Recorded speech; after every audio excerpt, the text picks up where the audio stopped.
buenos días. Soy Javier Mañero de Escuela de Inteligencia y os voy a hablar hoy del concepto de ¿qué es la comunicación?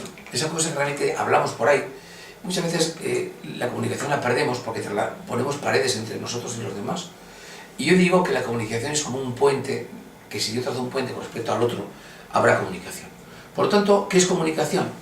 Pues es un proceso que lleva esfuerzo, lleva paciencia, lleva tiempo, lleva recursos, mediante el cual dos o más personas se ponen en contacto, en la cual la comunicación va a haber un emisor y va a haber un receptor. ¿Cómo realmente tenemos que hacer esa comunicación? Relacionándonos entre nosotros, mediante un diálogo, no puede haber un monólogo. ¿Y para qué? Fundamentalmente la comunicación es para alcanzar un objetivo, para transmitirnos información, para transmitirnos algo, pero con la intención de win-win. Tú ganas y yo gano.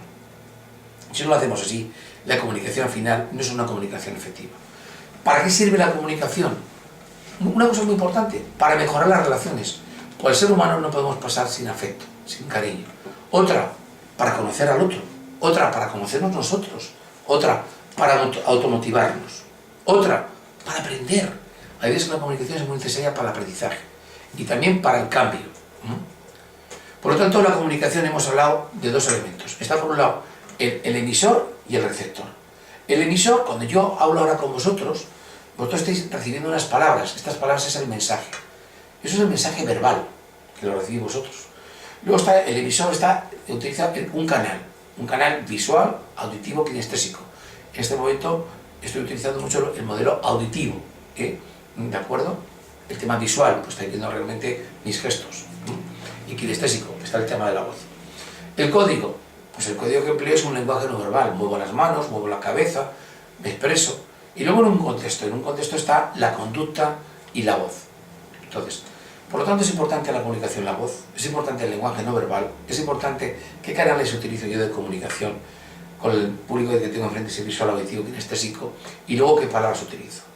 Pero también a veces en la comunicación hay una serie de interferencias que tenemos ese diálogo, ese ruido que hay que eliminar para que la comunicación sea fluida.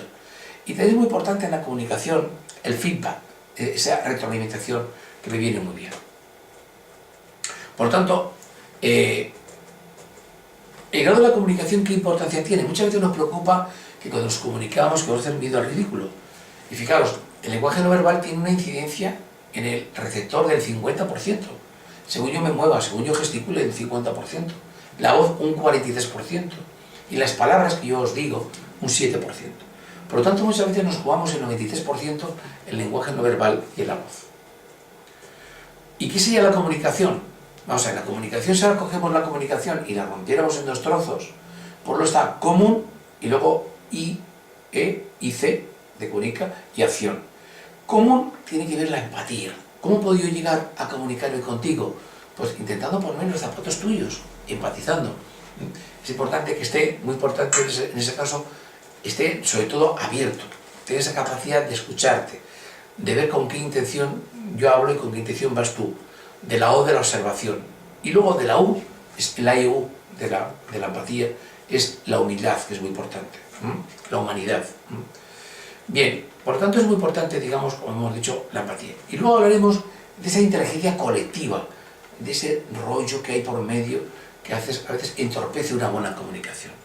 Y luego de la acción, hablaremos también un poquito de la acción, que para actuar la acción, hay veces que la comunicación puede ser una comunicación informativa, puede ser una comunicación formativa, de formación, una comunicación de motivación.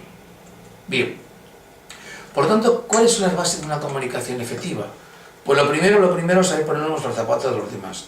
Y para eso es importante que tengas ese poder de calibrar, observar cómo respira el ser humano, cómo se mueve, cómo gesticula, qué está pensando, intuir, ¿me explico o no? Es importante, por lo tanto, observar. Y luego, el momento que he observado es empezar ya, digamos, a hacer el rapport. Es acoplarme a esa persona, empezar a dirigirme mediante el lenguaje no verbal, mediante las preguntas, que eso se llama el rapport. Y a partir de ahí es cuando empieza la empatía, y a partir de ahí es cuando nos ganamos el respeto. Pero luego hay otra parte importante, hay otra parte como si aquí tengo la empatía o el respeto, es importante luego la confianza. ¿Cómo me gano la confianza yo del oyente? Mediante la voz. Por lo tanto, motivo es muy importante cómo se utiliza la voz, ¿vale?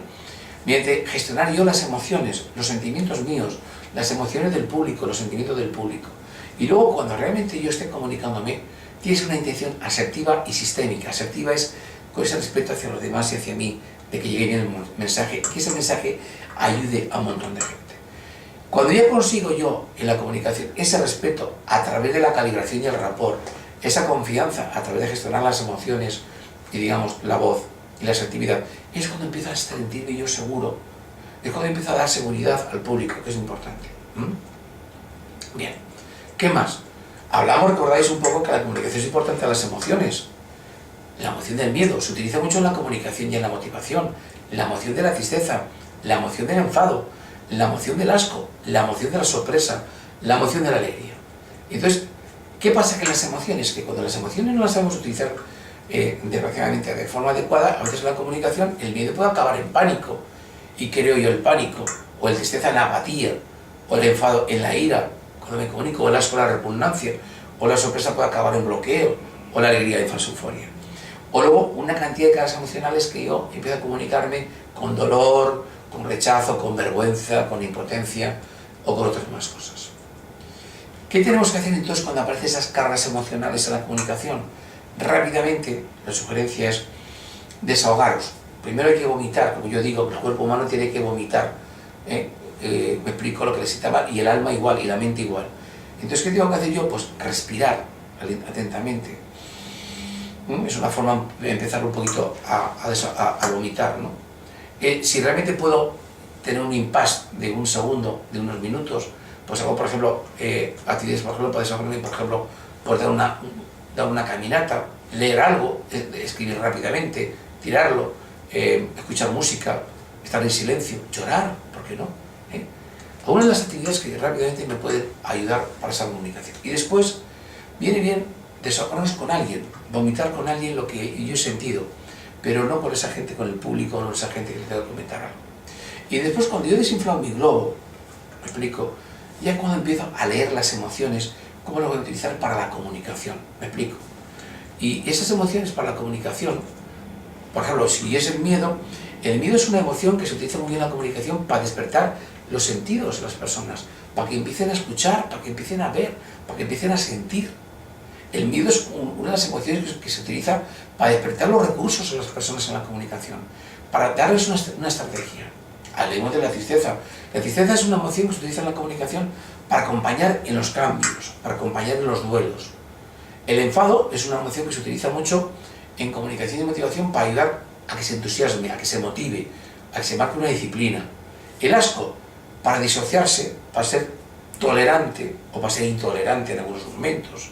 La sorpresa, para vivir la vida, para experimentar la vida como una aventura. Y la alegría, para marcar los retos, para marcar la visión en las personas. No olvidemos que realmente luego ya entramos en el tema de la comunicación, que puede ser, por ejemplo, puede ser una comunicación informativa.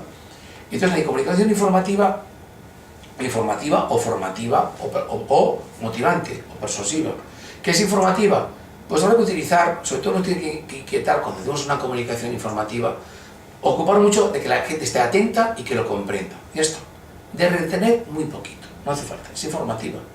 Si es formativa, si estamos educando, estamos capacitando, es importante que utilicemos recursos para llamar la atención a la gente, que lo comprenda, que lo retenga, que tenemos que motivarles y luego tenemos que darles habilidades para que ellos practiquen en el día a día.